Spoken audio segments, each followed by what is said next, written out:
Mi madrastra se quería quedar con mi herencia pero cometió un error. Antes de seguir con la historia me gustaría pedirte un pequeño favor, suscríbete al canal, deja un like y comparte tu opinión en los comentarios. Mi madrastra se quedó con la herencia de mi padre durante casi 10 años, y lo habría conseguido para siempre si no hubiera cometido el error de subestimar lo mucho que yo estaba dispuesta a esperar para hacerla pagar. Voy a contar esto desde el principio, porque si empiezo por el final no van a entender cuánto tiempo tuve que fingir que había perdido, para que ella terminara de destruirse sola. Mi madre murió cuando yo tenía 9 años, de un cáncer que se la llevó en menos de 7 meses desde el diagnóstico. Mi padre, Ricardo, se quedó solo conmigo en una casa que de un día para otro se volvió demasiado grande y demasiado silenciosa. Él era dueño de una constructora que había levantado desde cero, con las manos literalmente, empezando como maestro de obra antes de que yo naciera. Para cuando mi madre murió, esa empresa ya valía varios millones, y aunque de niña yo no entendía bien esos números, sí entendía que vivíamos distinto a mis compañeras del colegio, que teníamos casa en la playa, que mi padre manejaba una camioneta nueva cada 2 años sin que eso pareciera un esfuerzo. Pasamos casi 3 años solos, mi padre y yo, aprendiendo a ser una familia de 2 personas en lugar de 3. Fueron años difíciles pero honestos, de esos que uno recuerda con cariño incluso en medio del dolor, porque al menos eran verdaderos. Mi padre me llevaba al colegio, aprendió a hacerme trenzas viendo videos en internet, se sentaba conmigo cada noche a hacer las tareas aunque llegara agotado de la obra. Yo era feliz, dentro de lo que se puede ser feliz habiendo perdido a una madre tan joven. Conoció a Débora cuando yo tenía 12 años, en la inauguración de un edificio que su constructora había terminado. Ella trabajaba como relacionadora pública para la empresa que organizaba el evento, una mujer 10 años menor que mi padre, siempre impecable, siempre con la sonrisa exacta para cada ocasión. Empezaron a salir con una discreción que en su momento me pareció respeto hacia mí y hacia la memoria de mi madre, y que ahora entiendo que era, simplemente, la paciencia de alguien construyendo algo con mucho cuidado. Se casaron 1 año y medio después, en una ceremonia elegante que Débora organizó hasta el último detalle. Yo tenía 13 años y estaba en esa edad en que cualquier cambio se siente como una traición, así que no le puse las cosas fáciles al principio. Ella, sin embargo, tuvo la inteligencia de nunca forzar nada. Me daba espacio, me hablaba con calma, nunca intentó ocupar el lugar de mi madre ni pidió que la llamara de otra forma que no fuera Débora. Con el tiempo bajé la guardia. Empecé a confiar en ella. Ese fue mi primer error, aunque tardé años en entenderlo como tal. Hubo, sin embargo, un par de detalles que en su momento archivé como manías inofensivas y que ahora, mirando hacia atrás, me parecen las primeras piezas de un plan mucho más largo de lo que cualquiera hubiera imaginado. Débora tenía la costumbre de preguntarle a mi padre, casi de pasada, en medio de conversaciones triviales sobre el día, detalles muy específicos sobre cómo estaba estructurada la empresa, quiénes eran los socios minoritarios, qué pasaría legalmente si a él le pasaba algo. Mi padre, enamorado y sin ninguna razón para desconfiar, respondía a cada pregunta con la misma franqueza con la que hablaba de cualquier otro tema, sin notar que esas preguntas, repetidas a lo largo de meses, formaban un mapa cada vez más completo del patrimonio familiar en la cabeza de una mujer que apenas llevaba 1 año conociéndolo. También recuerdo, ahora con una claridad que antes no tenía, que Débora insistió varias veces en que mi padre cambiara de abogado, argumentando que el que él tenía desde hacía años, un hombre mayor llamado Ernesto que había sido socio de confianza de mi padre desde los inicios de la constructora, ya no estaba al día con las leyes modernas. Fue así como Federico Vidal, un abogado mucho más joven, recién llegado de trabajar varios años en un estudio jurídico donde, según supe después, ya tenía fama de manejar casos al límite de la ética profesional, terminó reemplazando a Ernesto en menos de 6 meses. Los primeros cambios fueron tan sutiles que ni siquiera los noté como cambios. Débora empezó a acompañar a mi padre a las reuniones con su contador, algo que antes él hacía solo. Empezó a ayudarlo con la administración de la empresa, algo que según ella era simple sentido común. Porque mi padre, con su talento para construir edificios, era un desastre organizando papeles.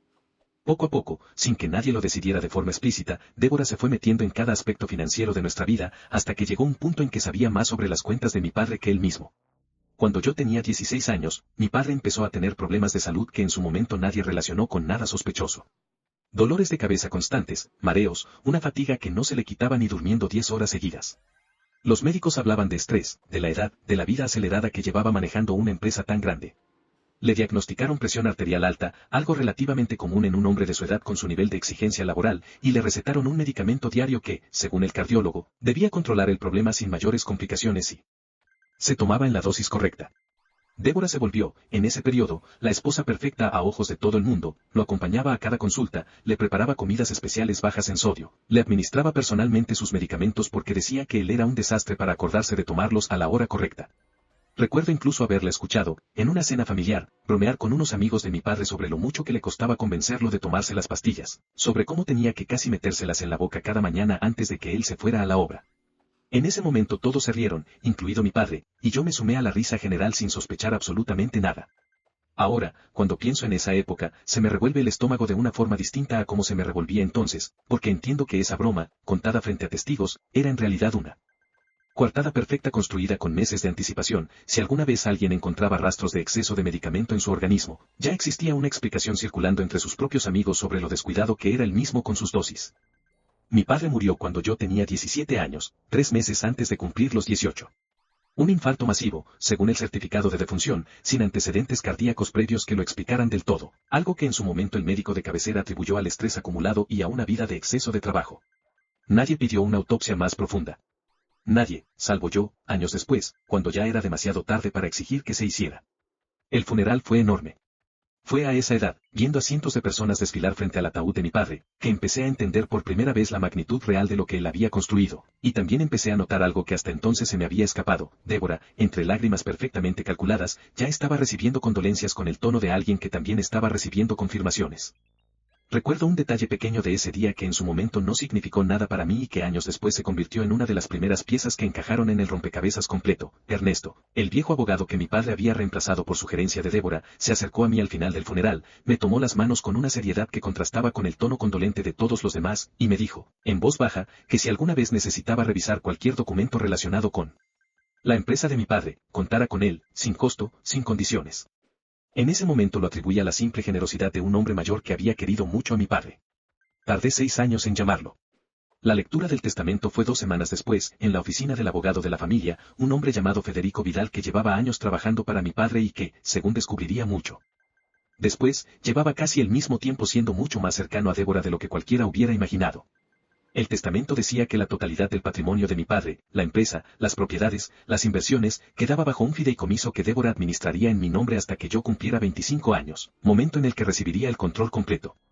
Mientras tanto, ella tendría discreción total sobre los fondos, siempre en beneficio de mi educación y bienestar. En ese momento, destrozada como estaba, no me pareció extraño. Tenía 17 años, acababa de perder a mi padre, y confiaba en Débora porque durante 5 años me había dado motivos para confiar. No fue sino hasta mucho después que entendí que ese testamento no sonaba en absoluto a la letra de mi padre, un hombre que jamás en su vida había delegado el control de nada sin supervisión estricta. Los primeros meses después de la muerte de mi padre, Débora se mostró atenta, casi maternal, como si de golpe hubiera decidido asumir un papel que antes había mantenido a una distancia respetuosa.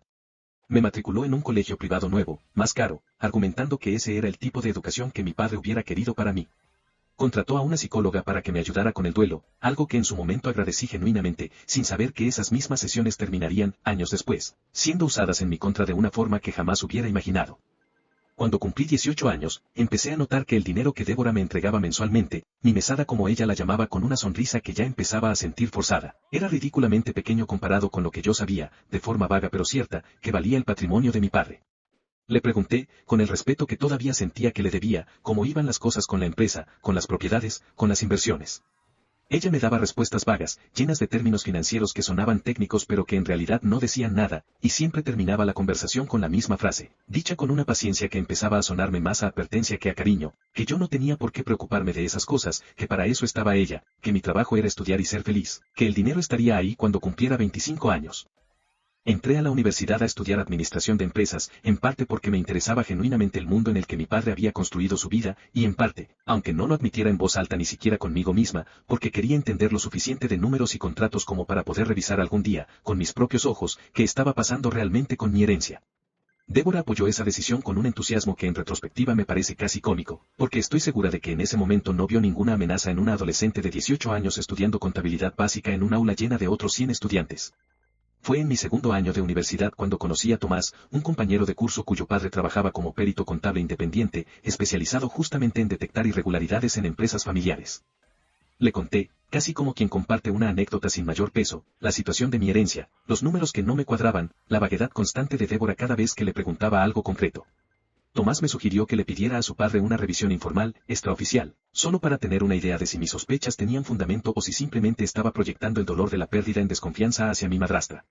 El padre de Tomás, un hombre llamado Aurelio que llevaba más de 20 años en el rubro, aceptó revisar lo poco que yo tenía acceso, algunos estados de cuenta que había logrado fotografiar de documentos que Débora dejaba sobre su escritorio, y los reportes anuales de la constructora que, por ley, debían ser públicos al estar la empresa constituida como sociedad. Le advertí, antes de entregarle nada, que necesitaba absoluta discreción, que si Débora se enteraba de que yo estaba investigando, todo lo que quedara de la fortuna de mi padre podría desaparecer en cuestión de semanas. Aurelio, con la seriedad de alguien acostumbrado a manejar información sensible, me prometió que nadie más sabría de esa reunión hasta que yo decidiera lo contrario, una promesa que cumplió durante los 4 años siguientes con una lealtad que todavía hoy me cuesta agradecer lo suficiente. Nos juntamos 3 semanas después en un café cerca de la universidad, y la cara que puso Aurelio mientras extendía sobre la mesa una serie de gráficos que él mismo había armado fue la primera confirmación real de que mis sospechas no eran exageración de una hija dolida, sino la punta de algo mucho más grande y mucho más deliberado. Recuerdo que me preguntó, antes de mostrarme nada, si estaba realmente preparada para ver lo que había encontrado, con una expresión que no era la de alguien dándole una mala noticia cualquiera, sino la de alguien a punto de confirmarle a una joven de 19 años que la persona que la había criado los últimos 4 años le había estado robando de forma sistemática.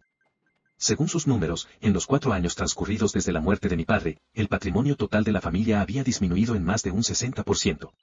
No por malas inversiones, no por la crisis del sector de la construcción que efectivamente había golpeado a otras empresas similares, sino por una serie de retiros y transferencias hacia cuentas y sociedades que no aparecían vinculadas a ningún proyecto real de la constructora. Aurelio me explicó, con la paciencia de quien ha visto este mismo patrón demasiadas veces en su carrera, que eso era un esquema clásico de vaciamiento patrimonial, crear sociedades fantasma, facturar servicios de consultoría que nunca se prestaban, pagar honorarios desproporcionados a asesores externos que en realidad eran testaferros o cómplices directos. Uno de esos nombres que aparecía repetido en los reportes como receptor de honorarios de consultoría legal era, por supuesto, el de Federico Vidal, el abogado que había redactado el testamento de mi padre y que seguía, según los documentos, cobrando sumas mensuales absurdamente altas por asesoría continua al fideicomiso. Con esa información no hice nada de inmediato. Tenía 19 años, ningún poder legal real sobre nada hasta cumplir 25, y sabía perfectamente que si confrontaba a Débora de forma prematura, ella tendría tiempo de sobra para cubrir cualquier rastro, mover el dinero restante a lugares todavía más difíciles de rastrear, o directamente encontrar la forma de anularme legalmente antes de que yo pudiera reclamar nada. Así que decidí esperar. Decidí, con una frialdad que todavía hoy me sorprende cuando la recuerdo, convertirme en la hijastra dócil y agradecida. Que Débora necesitaba creer que tenía. Empecé a estudiar con más dedicación que nunca, no solo porque me interesaba, sino porque necesitaba entender cada mecanismo legal y financiero que pudiera usarse en mi contra o a mi favor cuando llegara el momento. Me acerqué a Débora de una forma calculada, preguntándole sobre la empresa con genuino interés fingido, dejando que ella creyera que estaba entrenando a una futura socia dócil que algún día simplemente firmaría lo que le pusieran delante sin cuestionar nada. Empecé incluso a pedirle consejos sobre mi propia carrera, a preguntarle qué pensaba ella que debía estudiar en un futuro posgrado, dejando que se sintiera, cada vez más, como la figura materna y mentora que siempre había querido ser vista, mientras por dentro cada conversación era apenas una excusa para observar, memorizar, comparar lo que ella decía con lo que Aurelio y yo íbamos descubriendo en paralelo.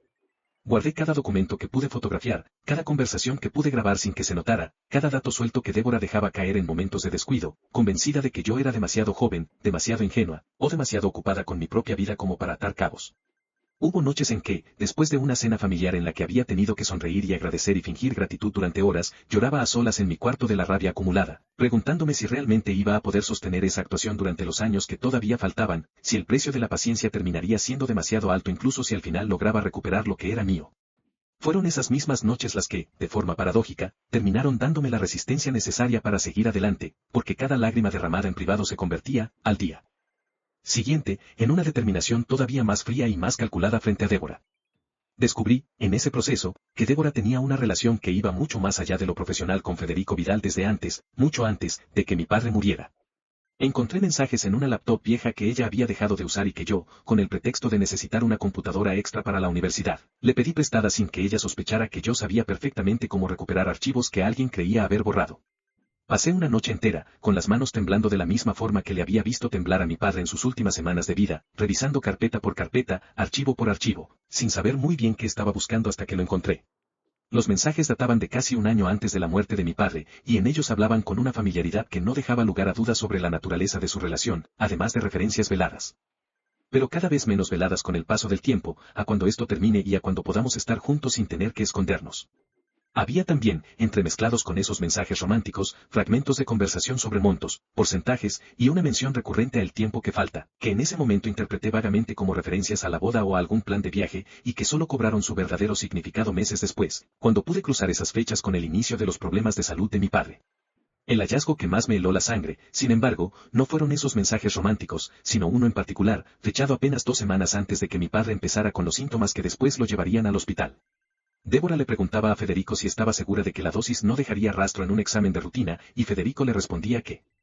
tranquila, que él ya había hablado con su contacto en el laboratorio y que los resultados saldrían limpios mientras se mantuviera dentro de lo que habían acordado.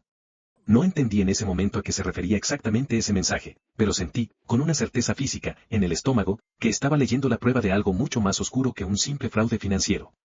Guardé copia de todo eso en 3 lugares distintos, incluido un servidor externo al que solo yo tenía acceso, y seguí esperando. Cumplí 20 años, 21, 22, cada cumpleaños una prueba más de paciencia que sentía como una tortura lenta, viendo cómo Débora seguía viviendo del legado de mi padre mientras yo fingía no saber nada, sonriendo en las cenas familiares, agradeciéndole en voz alta frente a otros la generosidad con la que administraba mi futuro. El error de Débora, el que finalmente lo cambió todo, llegó cuando yo tenía 23 años, 2 antes de que el fideicomiso se disolviera legalmente según el testamento. Ella y Federico, envalentonados quizás por años sin ningún tipo de cuestionamiento de mi parte, decidieron acelerar el vaciamiento de lo que quedaba del patrimonio antes de que yo pudiera reclamar el control total.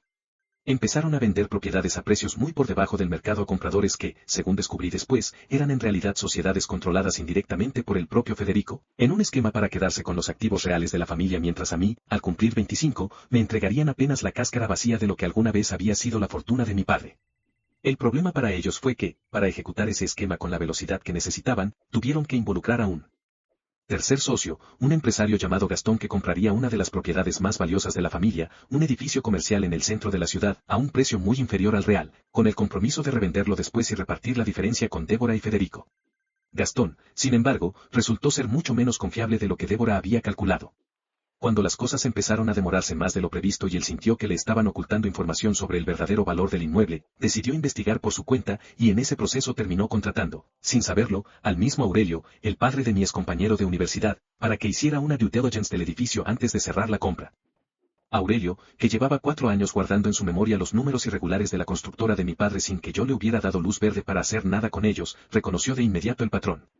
Me llamó esa misma tarde, con una urgencia en la voz que no le había escuchado nunca, y me dijo que tenía que actuar ahora, que la operación entre Gastón, Débora y Federico se cerraría en menos de 2 semanas, y que si eso pasaba, ese activo específico quedaría prácticamente imposible de recuperar por la vía legal ordinaria. Contraté, con el poco dinero que había logrado ahorrar de trabajos esporádicos durante la universidad, a una abogada especializada en litigios de fideicomisos y sucesiones, una mujer llamada Renata que, apenas escuchó los primeros 10 minutos de mi historia, entendió que estaba frente a algo mucho más grande que un simple conflicto familiar. Fue Renata quien me convenció de finalmente llamar a Ernesto, el viejo abogado de mi padre, después de que yo le mencionara casi de pasada aquel comentario en el funeral 6 años atrás. Ernesto no solo aceptó ayudarnos de inmediato, sino que además conservaba, guardados en su antiguo estudio, borradores anteriores del testamento real de mi padre, versiones que jamás delegaban un control tan absoluto a nadie y que en cambio establecían un consejo de administración compartido entre varios ejecutivos de confianza de la empresa hasta que yo cumpliera la mayoría de edad, legal para heredar acciones, sin la figura del fideicomiso unilateral que apareció, como salido de la nada, en la versión final firmada apenas 2 meses antes de la muerte de mi padre. Presentamos, en un solo movimiento coordinado, una medida cautelar para congelar la operación de venta del edificio, una denuncia formal por administración fraudulenta del fideicomiso, una impugnación del testamento basada en los borradores de Ernesto y una solicitud para que se investigara, de forma independiente, las circunstancias exactas de la muerte de mi padre, incluyendo una exhumación para practicar una autopsia toxicológica completa que nunca se había hecho. Recuerdo el día de la exhumación con una nitidez que todavía me cuesta procesar, parada a cierta distancia del cementerio mientras un equipo forense hacía un trabajo que ningún hijo debería tener que presenciar, sosteniendo en la mano el teléfono con los mensajes de Débora y Federico como si fueran, literalmente, la única prueba de que no estaba loca, de que no estaba imaginando algo que en el fondo llevaba media vida necesitando confirmar. Los resultados de esa autopsia, 5 semanas después, confirmaron lo que Aurelio y yo llevábamos años sospechando sin poder probarlo. En los tejidos de mi padre se encontraron restos de una sustancia asociada a un tipo de medicamento para la presión arterial que, en dosis controladas, era completamente seguro, pero que en las concentraciones detectadas, administrado de forma sostenida durante meses, era perfectamente capaz de provocar el infarto que finalmente lo mató, simulando una muerte natural por causas cardíacas relacionadas al estrés. Con la autopsia, los mensajes que yo había guardado durante años, y los movimientos financieros documentados por Aurelio, Renata construyó un caso que ni siquiera el mejor abogado penalista que Débora pudo contratar de emergencia logró desarmar. Federico, al verse acorralado con evidencia de fraude financiero por un lado y sospecha de homicidio por el otro, hizo lo que suelen hacer los cómplices cuando entienden que el barco se hunde, negoció con la fiscalía para Reducir su propia condena a cambio de declarar contra Débora, entregando detalles que yo ni siquiera había alcanzado a sospechar, incluido el hecho de que él mismo había redactado el testamento falso siguiendo instrucciones que Débora le dio meses antes de que mi padre muriera, cuando el plan todavía era solo un plan y no una realidad ejecutada. El juicio duró casi 2 años. Débora se sentó frente a mí en cada audiencia con la misma expresión serena que había mantenido durante toda mi adolescencia, esa máscara de calma que durante tanto tiempo confundí con cariño genuino. Su defensa intentó, durante meses, pintarme como una hijastra resentida que nunca había aceptado a la nueva esposa de su padre, alguien capaz de fabricar o malinterpretar evidencia con tal de recuperar un control que legalmente no le correspondía hasta cumplir 25 años. Escuché a su abogado insinuar, frente al juez, que los mensajes sobre la dosis podían referirse a cualquier cosa, que sacar conclusiones de fragmentos de conversación era, en sus palabras, un ejercicio peligroso de interpretación. La única vez que vi a Débora perder esa serenidad fue cuando el fiscal leyó en voz alta el mensaje completo, con la mención explícita al contacto en el laboratorio y a la garantía de que los resultados saldrían limpios, el mismo mensaje que yo había leído por primera vez años atrás en una laptop prestada, sintiendo que el suelo se abría bajo mis pies. Ernesto, el viejo abogado de mi padre, terminó siendo testigo clave en el proceso civil paralelo, aportando correos antiguos donde documentaba, meses antes de ser reemplazado, sus propias sospechas sobre el interés desmedido de Débora en los detalles del patrimonio familiar, sospechas que en su momento no encontraron eco en nadie porque simplemente sonaban a los celos profesionales de un abogado que estaba siendo desplazado. Cuando finalmente lo llamé, 6 años después de aquel funeral, me recibió sin ningún reproche por la demora, solo con la satisfacción evidente de quien había esperado ese momento casi tanto tiempo como yo. Fue condenada por homicidio calificado, por administración fraudulenta y por falsificación de documentos, con una pena que, aunque nunca me devolvería a mi padre, al menos garantizaba que pasaría el resto de su vida productiva encerrada, lejos de cualquier otra familia a la que pudiera acercarse con las mismas intenciones. Federico recibió una condena menor por su colaboración con la fiscalía, aunque perdió su licencia para ejercer la abogacía de forma definitiva. Recuperé, a través de un proceso civil paralelo que se extendió otro año más, buena parte del patrimonio que Débora y Federico habían intentado esconder en sociedades fantasma, aunque nunca la totalidad, porque una porción importante ya había sido transferida a cuentas en el extranjero que ni siquiera con el mejor equipo legal logramos rastrear del todo. Con lo que sí logré recuperar, retomé la constructora de mi padre, ahora bajo mi propio nombre, con Aurelio como asesor financiero de planta y con la promesa, hecha frente a su tumba el día que finalmente pude visitarla sin cargar el peso de una sospecha sin resolver, de que jamás dejaría que nadie volviera a acercarse a lo que él construyó con otra intención que no fuera cuidarlo. Tomás, mi compañero de universidad que sin saberlo puso en marcha toda esta cadena de eventos al presentarme a su padre, sigue siendo, hasta hoy, una de las pocas personas que estuvo conmigo desde el primer día en que empecé a sospechar hasta la última audiencia del juicio. Aurelio pasó, con los años, de ser un simple contacto profesional a convertirse en algo parecido a la figura paterna que necesitaba sin saberlo, alguien que entendía de números pero también entendía, con una sensibilidad poco común en su rubro, lo que significaba para mí cada descubrimiento que hacíamos juntos. Gastón, el empresario cuya desconfianza terminó destapando todo el esquema sin que él mismo lo buscara, resultó no tener ninguna responsabilidad penal en el fraude, ya que su propia due diligence demostró que había actuado de buena fe desde el principio, sospechando de una operación que le olía mal antes incluso de saber por qué. Nunca hablé con él directamente después del juicio, pero le mandé una carta agradeciéndole, a su manera involuntaria, haber sido la pieza final que hizo que todo se derrumbara antes de que fuera demasiado tarde. Hoy vivo en la misma casa donde crecí, la que Débora quiso vender 2 veces durante esos años de administración fraudulenta y que Renata logró blindar legalmente antes de que pudiera lograrlo. La constructora de mi padre, bajo mi dirección con Aurelio como asesor financiero de planta, ha recuperado en los últimos 3 años buena parte del prestigio que tenía antes de que Débora empezara a vaciarla por dentro, aunque todavía queda trabajo por hacer para reconstruir la confianza de algunos socios y clientes antiguos que se alejaron durante los años más turbios del escándalo mediático que rodeó el juicio. Guardo, en una caja fuerte que mandé a instalar apenas cumplí los 25 años, copia de cada documento, cada mensaje, cada prueba que reuní durante los años en que tuve que fingir que no sabía nada, un recordatorio permanente de que a veces la paciencia, por dolorosa que sea, es la única arma que un adolescente sin poder legal real tiene contra un adulto que ya cree haber ganado. Visito la tumba de mi padre una vez al mes, siempre sola, y cada vez le cuento, en voz baja, algún avance nuevo de la empresa, algún proyecto que estamos por terminar, como si él todavía pudiera, de alguna forma, revisar los números conmigo al final del día como hacía cuando yo tenía 9 años y él recién estaba aprendiendo a hacerme trenzas.